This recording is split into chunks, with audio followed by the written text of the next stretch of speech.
एक राजू नाम का लकड़हारा था, जो रोज की तरह जंगल में लकड़ियां काटने जा रहा था। और वो लकड़ियां काट ही रहा था तब उसे एक गुफा में कुछ चमकता हुआ दिखा। और वो गुफा की तरफ जाने लगा। और वो गुफा के अंदर जाता है तब उसे गुफा के अंदर सोने से भरा एक बक्सा मिलता है। तब राजू बक्से को चुराने की कोशिश करने लगता है। तब वहाँ एक खूंखार राक्षस प्रकट हो जाता है। तब राजू डर जाता है। और वो राक्षस राजू से कहता है कि तुम्हारी हिम्मत कैसे हुई इस बक्से को चुराने की।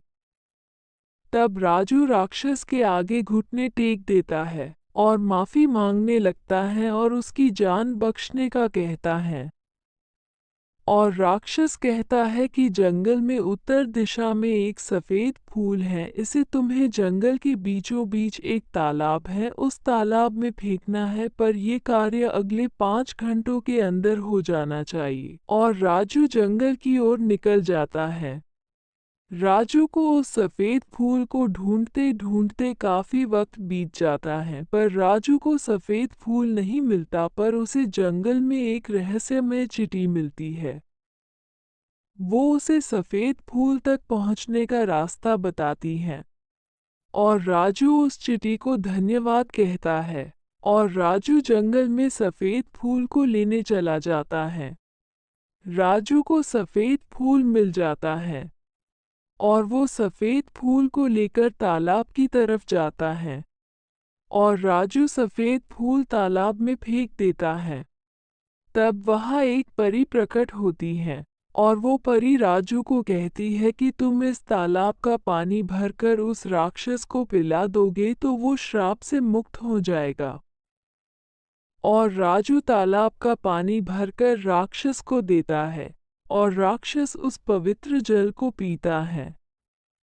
और वो तुरंत ही श्राप से मुक्त हो जाता है और वो एक मनुष्य बन जाता है। उसे देखकर राजू आश्चर्यचकित हो गया और उससे पूछा कि तुम राक्षस कैसे बने।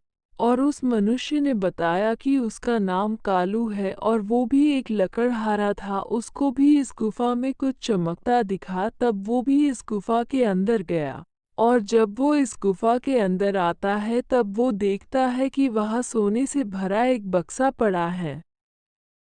और वो उस बक्से को चुराने की कोशिश करता है। तब एक परी प्रकट होती है और उसे श्राप देती है कि वो जिंदगी भर इस सोने के बक्से की रखवाली करेगा। तो ऐसे बना था कालू राक्षस।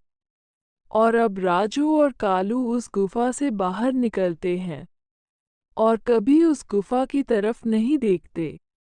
दोस्तों, ऐसी ही इंटरेस्टिंग कहानियाँ देखने के लिए